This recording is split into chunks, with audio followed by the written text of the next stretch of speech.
Hello and welcome to the TA training series VF-2 operation video. The purpose of this video is to cover the basics of CNC milling on one of our Haas mills in the shop. We're going to accomplish this by demonstrating the manufacture of one of the clevis mounts commonly used to hold the linear actuators in this class. First, we're going to talk about part programming in Mastercam. Then we're going to go through machine setup, which includes installing the tools. And then finally, we're going to demonstrate the operation of the VF-2 to manufacture the clevis mount. As you can see here, we finished modeling our part in SolidWorks. From this point, we're going to save it as a solid part, and we'll be able to take it into Mastercam.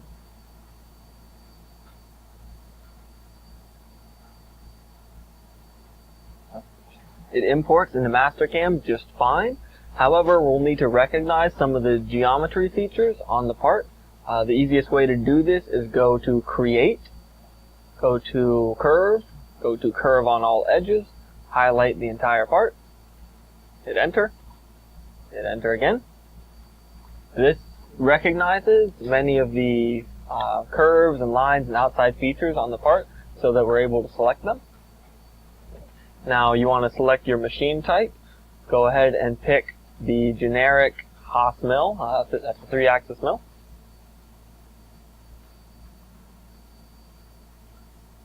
Next, we need to start to establish our work coordinate systems, or WCS for short. So the work coordinate system is essentially the coordinate transform that establishes the coordinate system you'll be using, the known distance from the machine zero. So when you power up the machine, you'll see that you home it. That's the machine zero. The work coordinate system is a known distance from that.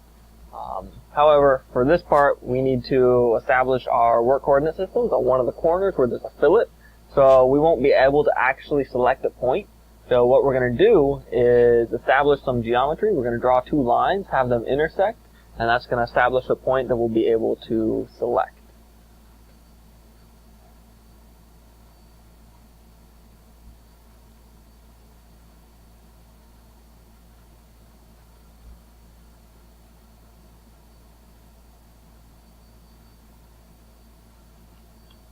Alright, so that's the line where we're going to put our point.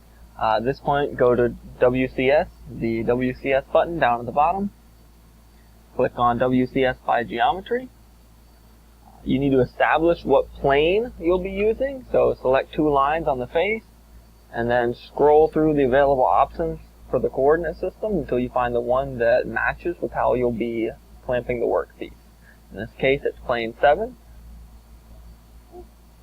So you can name it. We're going to name it Op1 for Operation 1, and then we'll name all the subsequent operations as Op2 through 4. You want to change the work offset number so that you are using the coordinate system you desire, in this case G54, so we're changing that number to 1.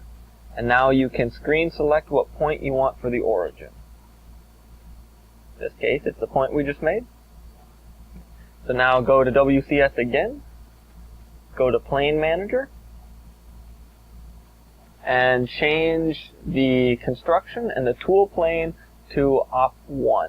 Construction refers to the plane that any geometry you create appears in, and tool refers to the plane that the tool path is with respect to. So now that all matches the coordinate system that we established.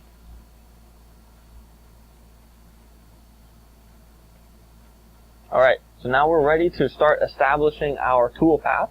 However, we need to cleverly apply some geometry again. The first thing we want to do is cut that outside profile. To do that, we're going to need to establish and project some geometry up so that it's all in the same plane so that we can select it all at once. So you can go to the Project command under Transform, select the appropriate lines, and you can see it projects them up to your active plane. At this point, we have a continuous geometric entity in one plane that we'll be able to select. So go to Toolpath and Contour.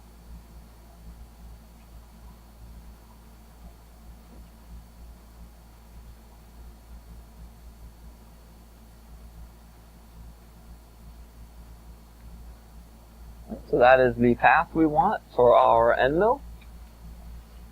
You can see that we're not going to cut all the way around. Obviously, we don't want to cut the stock off. We just want to cut that full profile. So now, once you hit the green check, it's going to bring up your tool parameters. So first thing we need to do, we've already established the contour. We need to look at the tool. So we're going to name a tool. You can go to Select Library Tool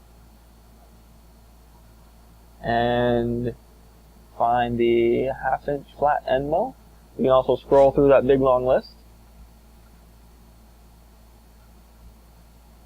Now you want to double click on the tool so that you can edit some of the parameters. If you need to measure the cutting length, anything like that, you can establish that here. We're more interested in the finalized properties, where we're going to look at the two things in particular, the surface feet per minute and the feed per tooth. Surface feet per minute is essentially the linear velocity that the periphery of your cutting tool moves through the workpiece. You can find recommended values for this in any table. We provide information on the website for high-speed steel. You can look up the recommended speeds for carbide. In this case, we're going to use 600 surface feet per minute. The next value we care about is feed per tooth. This is essentially how much material each tooth is removing per revolution. The rule of thumb for this, for end mills, is 1 thou per 1/4 inch diameter of the tool. So in this case, we have a 1/2 inch diameter tool, so we'll be removing 2 thou per tooth on a 3-flute end mill. The last thing you really care about on this is your tool number, length offset, and diameter offset. This is going to correspond to whatever slot you're loading that tool into the tool carousel on the machine. So in this case, we're going to just leave it as tool number 1. However, anytime you're machining, you do need to check that that number corresponds with where you're actually loading the tool, or you will load the wrong tool. You can go ahead and click Finish. And you can see that our tool speeds have updated to what we selected. Now we can go through the rest of the cutting parameters. You have the ability to leave stock on the walls and on the floors. This is useful if you're planning on doing additional operations to finish the workpiece. In this case, we're not, so we're going to leave those values at 0. We're going to use depth cuts.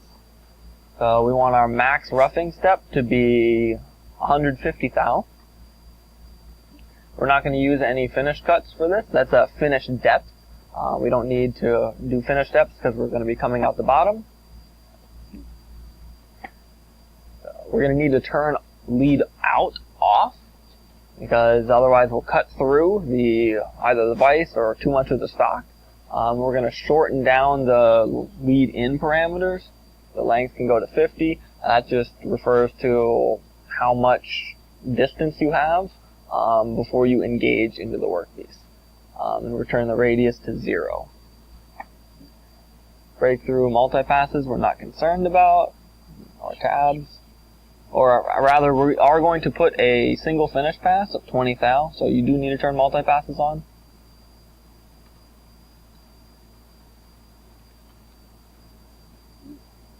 And then you want to machine only one finish pass at the final depth, and we're going to select keeping the tool down so that it's not retracting up every single time.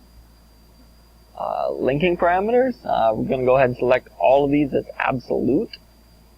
And then we want our depth to be at least negative 1.5 inches, but we're going to go another 50 thou or so for good measure. If you don't know mathematically the value, you can click on the depth button and screen select whatever point you need. You can see in this case, however, it is the exact value, and we want to go a little deeper. And now we need to turn coolant on. We're going to do this on the VF-2, so we want flood coolant set to on. This completes setting up our toolpath parameters. You can see that the toolpath appears the way that we have programmed it to, and this looks like what we were intending to happen. The yellow line corresponds to the rapid motion of the spindle over the part. and the blue line corresponds to the cutting operations inside the workpiece. That blue line matches where the center of the spindle should be. So again, that looks fairly right. However, we're not done. We want to be able to verify in Mastercam that we are cutting the way we intend. So we need to use the verify command, but in order for that to have any meaning, we need to set up some kind of stock model so we can see how we're clamping it and how we're cutting. So go to Properties and Stock Setup. Go to Bounding Box. This is just going to establish your stock around your part model. You can make the X dimension longer, because that corresponds to, in this case, how we're mounting the clevis. And there you go. Sometimes you may need to play around with the origin to correct how the stock interfaces with the part. But now that we have our stock, we're ready to verify. So select the operation, it's already selected, and click on Verify Selected Operations. Should be able to hit play and watch it work.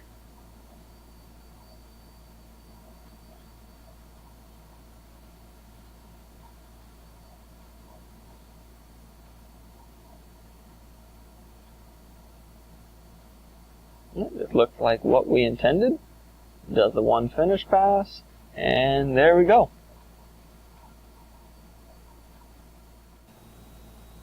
You can see here that we've finished the cam on our part. If you look over at the toolpath tree, we have 4 complete toolpaths with several operations in each. Now we're ready to post the code, but as always, before you post anything and take it to the machine, you want to verify it. So we're going to select all of the operations in Op1 and go to Verify.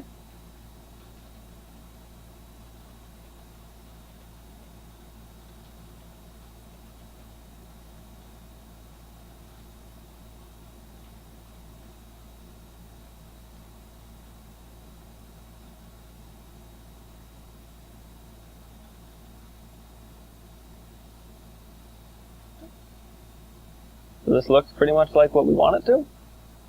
So now we can go to post the selected code.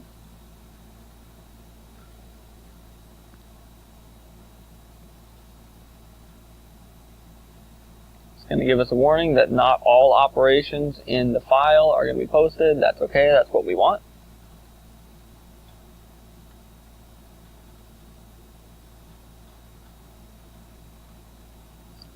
So then it's going to open up the code editor, so we'll be able to actually look at the G code. And here we go. This is our program. At this point, we would be able to take it to the machine.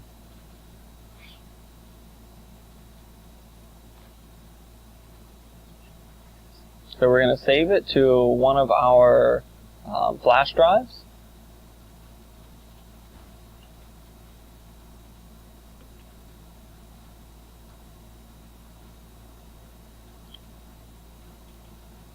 So we're good to close this out and take the flash drive out and go over to the machine. First, you'll need to turn the machine on by pressing the green Power On button on the top left of the control panel. After this, you'll need to wait as the machine goes through the boot up sequence. At this point, we need to press Reset to clear any alarm codes. This machine also has a safety feature where it will not operate until the door is closed. But first we need to tell the machine that the door is closed. So you can do this by opening the door and then closing it again. You can see that the cycle door has disappeared from the lower left corner of the display. At this point, press the Power Up Restart button. This is going to home the machine. What that means is the machine is going to travel until it finds all of its coordinate zeros, what is known as machine zero. All of the work coordinate systems that we established earlier, that is G54 through G59, are essentially coordinate transforms a known distance from the machine zero we just found. If the machine has not been run for more than 48 hours, you need to run the spindle warm-up program. The reason for this is that all of the oil inside the spindle tends to settle down to the bottom over time. The spindle warm-up, it represents a way of bringing that spindle up to operational capacity by increasing how much it's rotating to redistribute the oil through the machine without damaging it. It's a good practice to run the spindle warm-up every time that you first start the machine for the day. It's not necessarily necessary, but it's a good habit to get into to prolong the life of the machine. So you can run the spindle warm-up by first hitting the List Program button, scrolling to Memory. Spindle warm-up is 0, 1 on this machine. Press Enter, then hit the Memory button. This loads the program into memory. Press Current Commands to see everything that's going on with the machine. Now, we have a tool loaded in the spindle at this moment, but if you did not, you would need to load a tool into the spindle. Any tool other than the probe will work. So if there is no tool in the spindle, what you can do is you'll hit the MDI, that stands for Manual Data Input. Type T, followed by some tool number. In this case, I'm going to pick tool 4. Then hit either the ATC forward, that's automatic tool change, or ATC rev.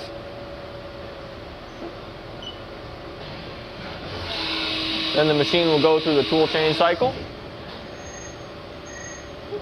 At this point, go back to memory, and you can press the green Cycle Start button to start the spindle warm-up procedure. Now let's talk about adding tools to the tool carousel. Often when you start a manufacturing process, you'll need to change the tools loaded in the carousel to carry out the operations you need. This is a fairly straightforward process. So first, select an empty tool slot by using the MDI controls as discussed earlier.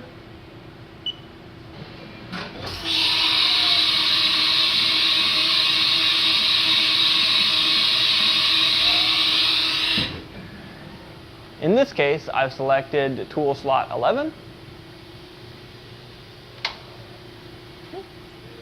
Hold your tool by the bottom, not on the tapered end. You can rotate the spindle by hand to ensure that the two tabs are lined up with you so that you can see that they are lining up with the channels inside the tool holder. Press the tool up inside the spindle and then use your right thumb to press the black tool release button. The machine pulls the tool holder up into the spindle. It'll start to vibrate. At that point, you can release the tool release button and your tool is properly loaded. You can follow the exact same procedure to take the tool out, hold it with a firm hand, and press the tool release button. Now that we've loaded our tool, we need to establish the length measurement, the length offset that the machine will use when we carry out any operations with the tool. We're going to use this by using the VQC commands. That stands for Visual Quick Code, and you can access this by hitting the Edit button and then the Program button 3 times. Now you need to press F2 to bring up the probing templates. And scroll down until you find the Haas VQC probe.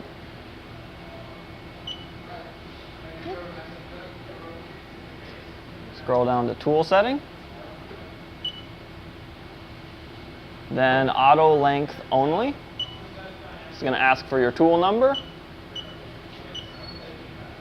Then hit 3 for MDI. And then Cycle Start.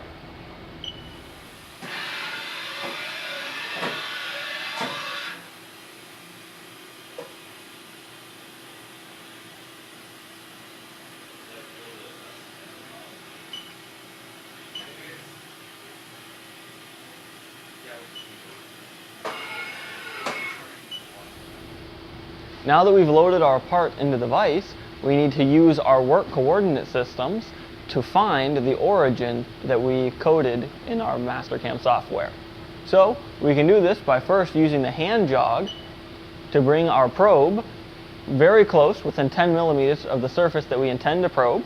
Then go to your VQC commands, Edit, Program, Program, Program, go to spindle probe 1 to 9. In this case, I'm going to select the Z height setting. So arrow over to where it says probe Z surface, hit enter, input your work coordinate system number. So we're going to use G54 for this. Then hit 3 for MDI. And you can press the green cycle start button.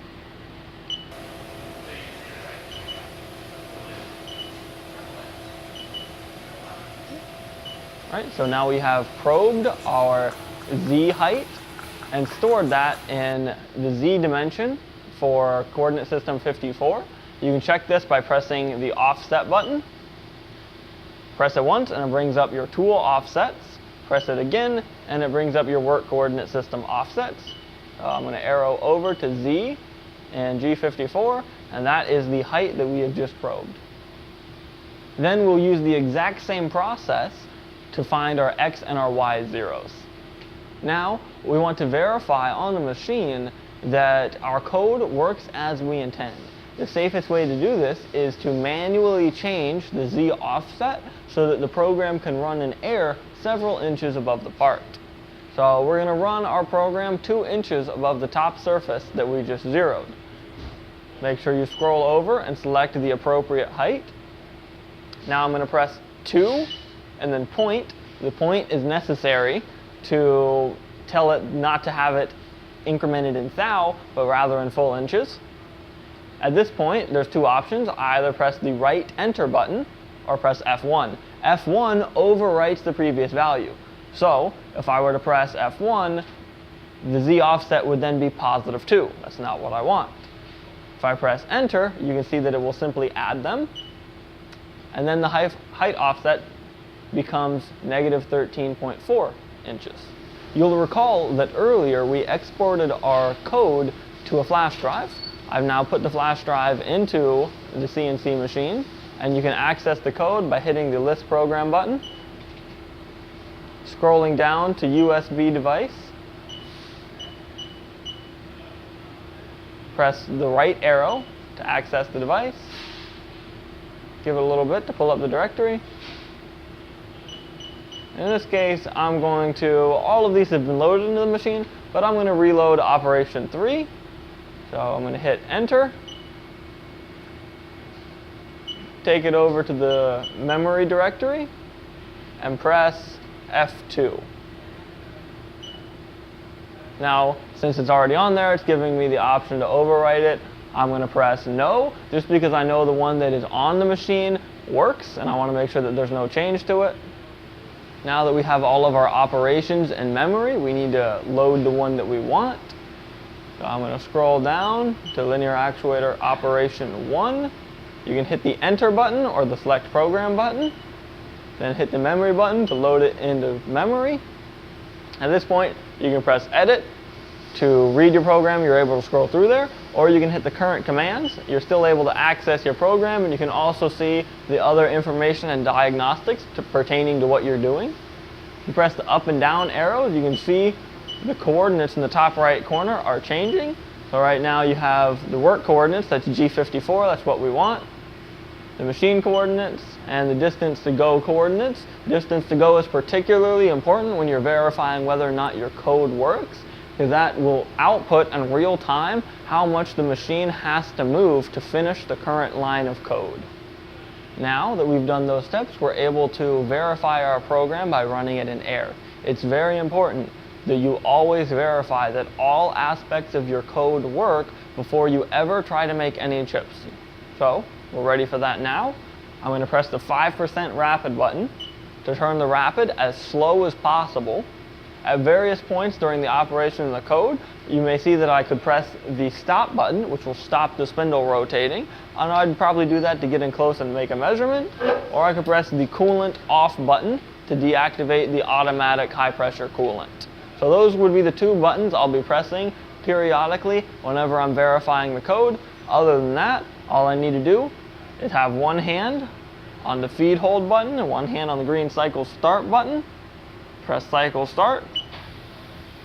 to start the program running, and you can stop it at any time by pressing the red feed hold button. So you can see that with the 5% rapid, the machine moves very slowly. So I can alternate by stopping it, looking at my distance to go coordinates, and starting again just to make sure that everything is reasonable. And I can verify from the distance to go coordinates that I am not going to run into anything. Have it run again. Okay, right now my Z distance to go says 0 inches. So what I'm going to do is I'm going to turn the spindle off, and then I'm going to verify with the ruler that my approximate height is 2 inches off the top of the part. And you can see that that's 2 inches. So it looks like our height is correct. I'll start it running again.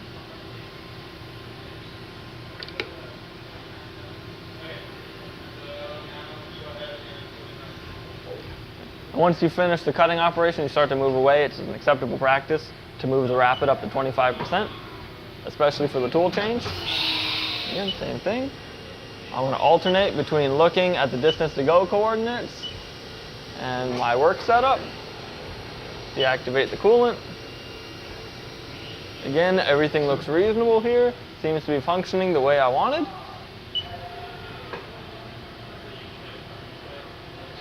We're going to continue the same process of slowly verifying every cutting operation through the rest of our cutting operations. Now that we have verified that our code works as intended, the next thing we need to do is fix our Z offset to bring it back down 2 inches so that we're where we intend to be for cutting. At that point, you can press the green cycle start button again to go through the cutting operations. Now for this, we're going to manually override the coolant command at certain points to improve visibility during the cutting operations. So I'm keeping one hand on feed hold, one hand on cycle start, and pressing cycle start.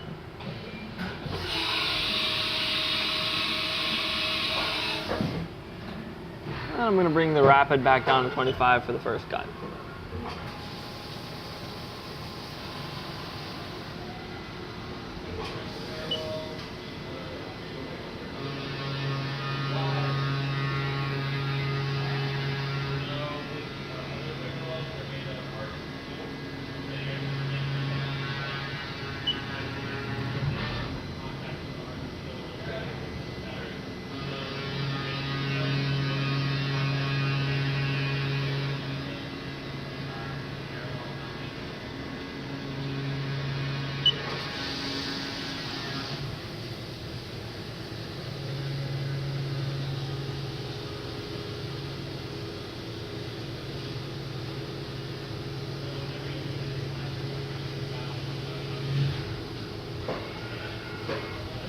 Now we need to make sure that our workpiece is set up properly in the vise for the next operation. Loosen the vise.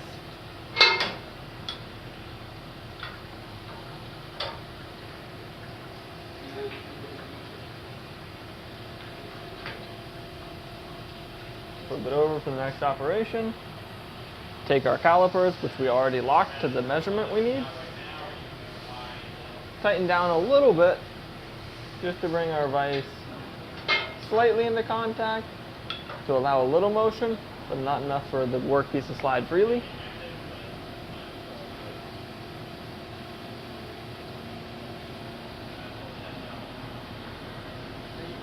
Then you can check the orientation of the workpiece with the shoulder on the calipers.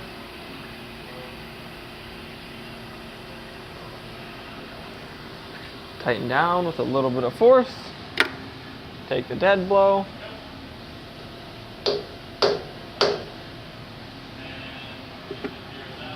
And tighten the rest of the way. And that's the same process you'll use for all of the clamping operations.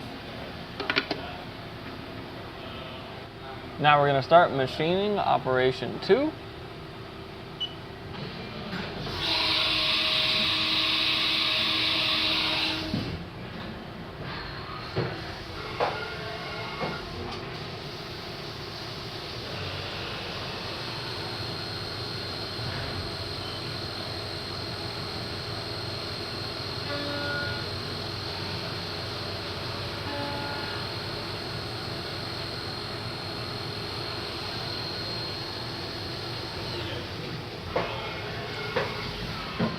Now for operation 3, we've already reset the workpiece. I'm going to start the cycle, and for this we're going to do it with the coolant off, just for the sake of visibility.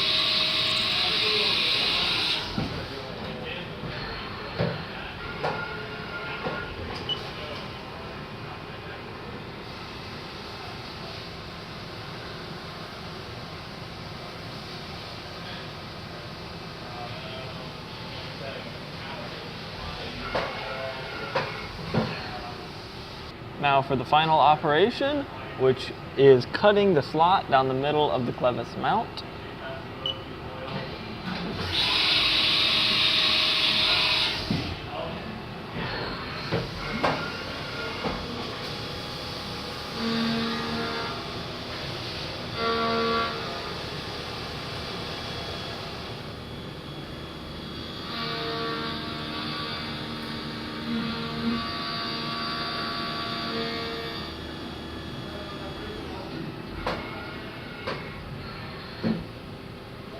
As always, once you've finished all of your machining operations, you need to clean up whatever machines you used. So the cleanup on the VF-2 is a little more involved than some of the other machines, just because the compartment is flooded with high pressure coolant.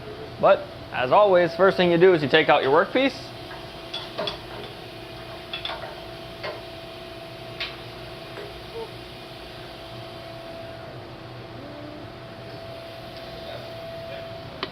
Next, you want to retrieve the coolant hose. Once you have the coolant hose, turn the coolant nozzles inside the machine to the off position, closing them. Hand jog the table far away from you in the Y, so move it in the negative Y direction. And then I like to close one of the doors just to keep the coolant from spraying outside of the compartment onto the ground or myself. Then you can manually turn the coolant on with a button on the control panel. Then the objective here is to spray all of the chips off of the walls, off of the windows, off of the table, and outside of the vise in a top-down fashion. Obviously you don't start at the bottom and then work up, because then you're just blowing the chips back down into areas that you've already cleaned.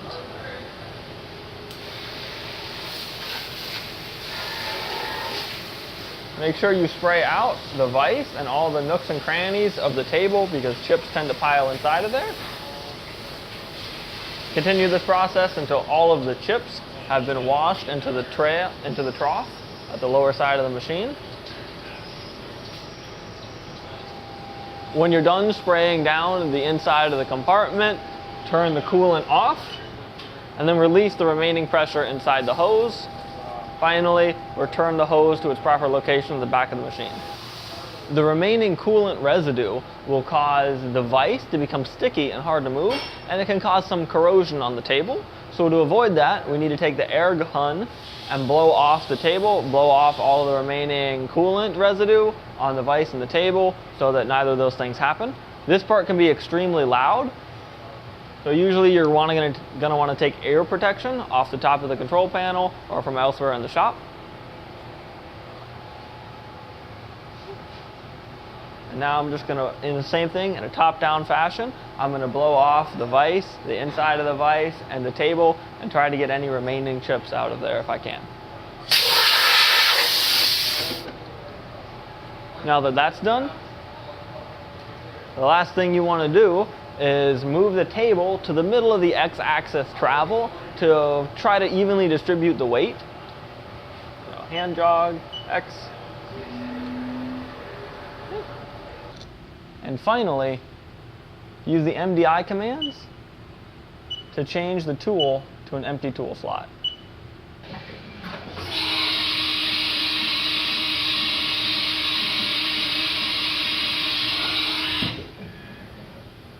At this point, you can press the red power off button and you are done. At this point, we've finished the 4 steps of CNC milling. So we have our profile cut out. However, we're going to need to do a couple of manual operations to get the finished product. The first of which is we'll be cutting it to length on the Marvel bandsaw. So as you can see, I've already clamped a block of steel to use as a work stop on the table. This is going to allow us for repeatable cuts since we're making about 40 of these. So at this point, all I need to do, clamp my workpiece in the vise, bring it firmly into contact with the work stop, and we're ready to make our cut.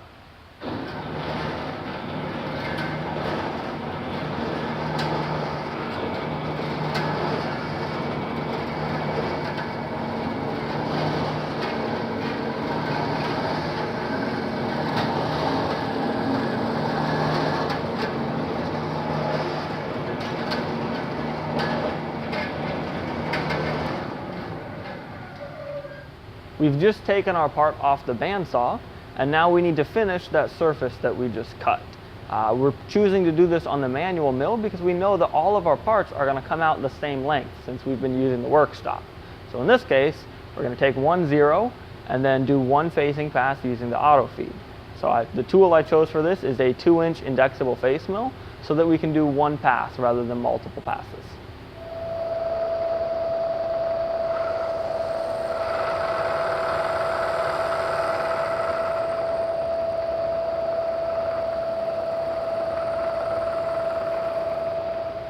We're now at the last operation of the clevis mount. We need to tap the side hole.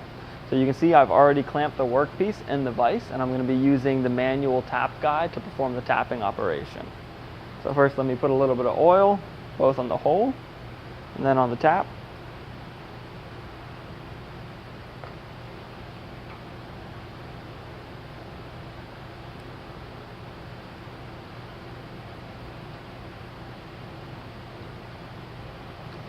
And I'm just going to continue this until I get all the way through. No more resistance, so I'm all the way through. I'm going to back out.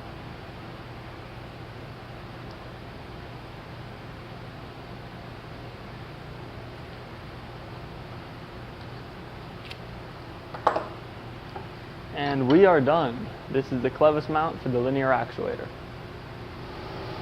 Thank you for watching the TA training series VF-2 operation video.